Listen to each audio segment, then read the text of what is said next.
तो हेलो नमस्कार दोस्तों, स्वागत है हमारे यूट्यूब चैनल पर जिसका नाम है टेक्नो बाय मिलन। तो आज के वीडियो में आप लोगों को बताने वाला हूं छत्तीसगढ़ राज्य ओपन स्कूल का ओल्ड क्वेश्चन पेपर 2022 का। अगर आप लोगों ने पिछले वीडियो नहीं देखा है तो जल्दी जाकर देखिए। 10वीं 12वीं पूरा सीरीज चल रहा है, उसमें मैंने पुराने क्वेश्चन पेपर आप लोगों को प्रोवाइड किया है। अगर आप लोगों को पूरा सब्जेक्ट का ओल्ड क्वेश्चन पेपर चाहिए तो मात्र 10 रुपये में आप लोग फ़ोन पे करके व्हाट्सअप के माध्यम से ले सकते हो। तो चलिए ज़्यादा बकवास किसी चीज़ न करते हुए सीधा स्टार्ट करते हैं, टॉपिक पर ले चलते हैं।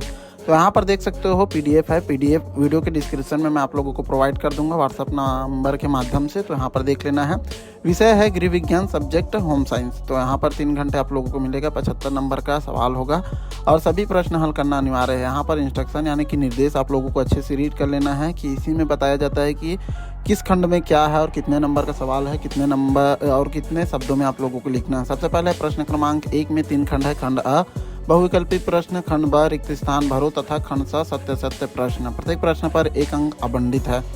यहाँ पर देख सकते हो खंड अ है सेक्शन ए। तो बहुविकल्पित प्रश्न है। सबसे पहला प्रश्न है यहाँ पर, किस रोग में हीमोग्लोबिन का सृजन कम हो जाता है?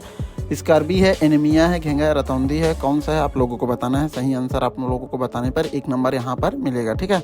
दूसरा सवाल है, जब सब्जियों को उबालने के पश्चात उसका पानी फेंक दिया जाता है तो किन तत्वों की हानि होती है? तो यहाँ पर आप लोगों को बताना है विटामिन और कार्बोहाइड्रेट, खनिज और कार्बोहाइड्रेट, विटामिन और खनिज, खनिज विटामिन और कार्बोहाइड्रेट। तो तीनों में से चारों में से कौन है सही आंसर आप लोगों को बताना होगा। ठीक है। उसके बाद तीसरे नंबर पर आ जाना है, सीड गर्त किसके निपटान के लिए स्वच्छ विधि उपलब्ध कराते हैं? कचरा, अपजल, मानव मल, उपयुक्त सभी। तो कौन सा है आप लोगों को इसमें बताना है। ठीक है। उसके बाद है यहाँ पर गर्भावस्था के दौरान महिला को क्या करना चाहिए? उत्तेजित तथा उदास रहना चाहिए, डॉक्टर की सलाह के बिना दवा लेनी चाहिए, धूम्रपान करना चाहिए, पोषक आहार का सेवन करना चाहिए। तो कौन सा है सही आंसर आप लोगों को इसमें बताना है। ठीक है।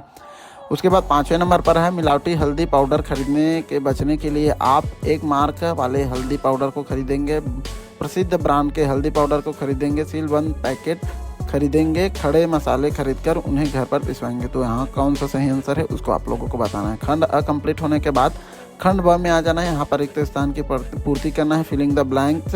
तो यहाँ पर 5 नंबर है, 5 नंबर का सवाल है। तो चलिए बताते हैं। माँ के दूध से नवजात शिशु को प्राप्त होने वाली खालिस्तान प्रतिरक्षा है। तो कौन सा है यहाँ पर खालिस्तान में बताना है हम। दूसरा है टायरियन परपंक रंजक खालिस्तान के स्रोत से प्राप्त होते हैं। तो किसके स्रोत से प्राप्त होते हैं इसको आप लोगों को बताना है। शिशुओं के दम घुटने की घटना का सबसे सामान्य कारण खालिस्तान की थैलियाँ हैं।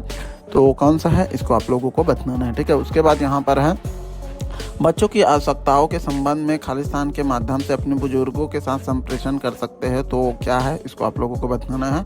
5वें नंबर पर खालिस्तान को विकसित करने में शिक्षा तथा अच्छी परवरिश की महत्वपूर्ण भूमिका होती है। तो इसको आप लोगों को बताना है। ठीक है। खंड ब कंप्लीट होने के बाद खंड स में आ जाना है। यहाँ पर सत्य असत्य बताना है। प्रत्येक प्रश्न पर 1 नंबर आप लोगों को मिलने वाला है। तो चलिए बताते हैं। सबसे पहले है, रेशे से कैंसर के निवारण में मदद मिलती है। सत्य की असत्य आप लोगों को बताना है। फिल्टर युक्त ऊंची चिमनियों लगाने से वायु प्रदूषण कम करने में मदद मिलती है। सत्य की असत्य आप लोगों को इसको बताना है। उसके बाद कार्ड सूत एकल सूत से बना होता है। सत्य की असत्य जरूर बताइएगा। समय और ऊर्जा एक दूसरे से घनिष्ठ रूप से संबंधित है, इसको आप लोगों को बताना है। उसके बाद बजट दीर्घकालीन लक्ष्यों को प्राप्त करने में सहायक नहीं होता है। सत्य की असत्य आप लोगों को बताना है। खंड सा कंप्लीट होने के बाद यहाँ पर देख सकते हो प्रश्न क्रमांक 2 से 7 तक अति लघु उत्तरीय प्रश्न है। प्रत्येक प्रश्न पर 2 अंक है। शब्द सीमा प्रत्येक उत्तर के लिए 30 शब्द है। तो एक एक करके बताते हैं। दूसरा प्रश्न है यहाँ पर, तो यहाँ पर आप लोगों को बताना है, किन्हीं 4 तरीकों की सूची बनाएं जिनके द्वारा गृह विज्ञान आपकी सहायता कर सकता है। तो 2 नंबर का सवाल है, सही बनाना है। तो आप लोगों को यहाँ पर, ठीक है, शब्द सीमा 30 है। तो कौन कौन से है 4 तरीके आप लोगों को बताना है। ठीक है। उसके बाद तीसरा नंबर है यहाँ पर, सौर कुकर के 1 लाभ और 1 हानि आप लोगों को इसमें बताना है। ठीक है। उसके बाद चौथे नंबर का सवाल है, संक्रामक रोग क्या है, इसके उदाहरण लिखिए। तो रोग क्या है और उदाहरण आप लोगों को बताना होगा। ठीक है। उसके बाद यहाँ पर देख सकते हो ब्लॉक प्रिंटिंग क्या होता है, इसको 5वें नंबर पर बताना है और सही लिखना है। ठीक है। उसके बाद संसाधन की परिभाषा आप लोगों को यहाँ पर लिखना है। 2 नंबर यहाँ पर मिलेगा। एक महिला को कैसे पता चलता है कि वहाँ गर्भवती है, यहाँ 2 नंबर का सवाल है, इसको आप लोगों को बताना है। ठीक है। उसके बाद यहाँ पर आ जाना है प्रश्न क्रमांक 8 से 13 तक लघु उत्तरीय प्रश्न है। प्रत्येक प्रश्न पर 3 अंक है। प्रत्येक प्रश्न की जो उत्तर शब्द सीमा है वो 50 है। ठीक है। तो इसको आप लोगों को बताना है। सबसे पहला है 8वां, हरी सब्जियों को पकाते समय पोषक तत्वों की हानि को रोकने के 3 तरीके आप लोगों को बताना है। इतना कंप्लीट होने के बाद यहाँ पर 9वें प्रश्न पर आ जाना है। किशोरों के ज्ञानात्मक विकास की किन्हीं 3 विशेषताओं का उल्लेख करें, तो यहाँ पर 3 आप लोगों को बताना है। 10वें नंबर का सवाल है, हमें अपने आसपास होने वाली हर घटना के प्रति सहिष्णुता नहीं होनी चाहिए, क्यों? यहाँ पर आप लोगों को बताना है। और 11वें प्रश्न है, जहाँ अधिकार होते हैं वहाँ उत्तरदायित्व भी होते हैं, टिप्पणी कर। 3 नंबर का सवाल है, अच्छे से लिखोगे 3 नंबर आप लोगों को पर्याप्त मिल जाएगा। प्रश्न क्रमांक 12 है, उपभोक्ता के रूप में आपके अधिकार क्या है, लिखिए 3। तो आप लोगों को 3 अधिकार यहाँ पर लिखना होगा। प्रश्न क्रमांक 13 है, उपभोक्ता कौन है, उपभोक्ता के रूप में आप क्या कर सकते हैं, इसको आप लोगों को बताना है। उसके बाद यहाँ पर प्रश्न क्रमांक 14 से 15 लघु उत्तरीय प्रश्न है। प्रत्येक प्रश्न पर 4 अंक है। प्रत्येक उत्तर की शब्द सीमा 75 है। तो यहाँ पर जो है ऑब्जेक्टिव है, अलग भी है अथवा अलग क्वेश्चन है। तो यहाँ पर प्रबंधन प्रक्रिया के चरणों को समझाइए, कोई 4 आप लोगों को बताना है। अथवा में यहाँ पर व्यय योजना के विभिन्न मदों पर धन के आवंटन का निर्णय लेने वाले कारकों का वर्णन कीजिए। तो कोई एक बनाना है, कई लोग क्या है दोनों सवाल बना देते, तो ऐसा आप लोगों को बिल्कुल नहीं करना है, इसमें टाइम वेस्ट होगा। तो ये बन रहा है तो इसको बनाना है, ये बन रहा है तो इसको बनाना है, ठीक है। तो एक ही सवाल बनाना है। उसके बाद यहाँ पर निम्नलिखित रोगों के 2 लक्षण लिखिए। तो यहाँ पर इन्फ्लुएंजा, टिटनेस, हेपेटाइटिस, कॉलरा है। उसके बाद यहाँ पर अथवा में देख सकते हो जल प्रदूषण के स्रोत लिखिए।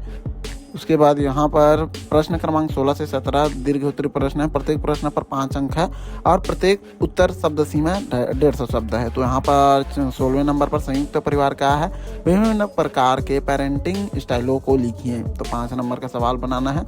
अथवा में पारिवारिक जीवन चक्र क्या है, शिशुओं, स्कूल जाने वाले बच्चों तथा किशोरों के विकास के प्रति माता पिता की भूमिका लिखिए। तो इसको आप लोगों को बताना है। उसके बाद भोजन नियोजन क्या है, भोजन नियोजन के महत्व का उल्लेख कीजिए। अथवा में संतुलित आहार क्या है, कार्य के आधार पर भोजन का वर्गीकरण लिखिए। उसके बाद यहाँ पर 18 से 19 6 नंबर का सवाल है, शब्द सीमा 250 है। तो यहाँ पर 18 नंबर पर है, आप सफ़ेद सूती कपड़े किस प्रकार साफ करेंगे, कारण सहित वर्णन कीजिए, इसको आप लोगों को बताना है। उसके बाद यहाँ पर अथवा में तंतुओं की सामान्य विशेषताएं लिखिए। तो यहाँ पर तंतुओं की सामान्य विशेषताएं आप लोगों को लिखना है, ठीक है। प्राथमिक उपचार क्या है, अपने मित्रों को बताएं कि रक्तस्राव जलने की स्थिति में प्राथमिक उपचार किस प्रकार देना चाहिए, इसको आप लोगों को बताना है। 6 नंबर का सवाल है, अथवा में कृत्रिम प्रकाश से आप क्या समझते हैं, आपके अनुसार मानव मलमूत्र तथा अपशिष्ट जल के निपटान की आदर्श प्रणाली कौन सी है तथा सेप्टिक टैंक के लाभ लिखिए, इसको आप लोगों को बताना है। तो इस प्रकार देख सकते हो हमारा होम साइंस यानी कि गृह विज्ञान का पूरा क्वेश्चन मैंने यहाँ पर बता दिया। कहीं भी कोई कन्फ्यूज़न होगा तो कमेंट के माध्यम से पूछ लेना है। और देख सकते हो हमारा जो है सभी क्वेश्चन मोस्टली कंप्लीट हो गया है। तो यहाँ पर आप लोगों को देख लेना है, अच्छे से बनाना है। और ये 2022 का ओल्ड क्वेश्चन पेपर है। मैंने 21 का जो है पिछले वीडियो में, पहले वीडियो में बना दिया है 10वीं और 12वीं का। तो 2022 का जो है ओल्ड क्वेश्चन मैं आप लोगों को प्रोवाइड कर रहा हूँ। और बहुत जल्द इसका एग्ज़ाम होने वाला है, मार्च या अप्रैल में होने वाला है। तो आप लोग जल्दी से देख लेना है, टाइम टेबल आ गया है। और कौन कौन जो है गृह विज्ञान लिए हो वो कमेंट के माध्यम से ज़रूर बताना है। तो उम्मीद करता हूँ यहाँ छोटी सी वीडियो आप लोगों को अच्छी लगी होगी तो अपने दोस्तों के साथ शेयर करना आप बिल्कुल मत भूलिएगा। और वीडियो अच्छा लगा होगा तो लाइक कर दीजिएगा। मिलता है ऐसे कुछ नए वीडियो में, तब तक के लिए अपना ख्याल रखिए। जय हिंद, जय भारत।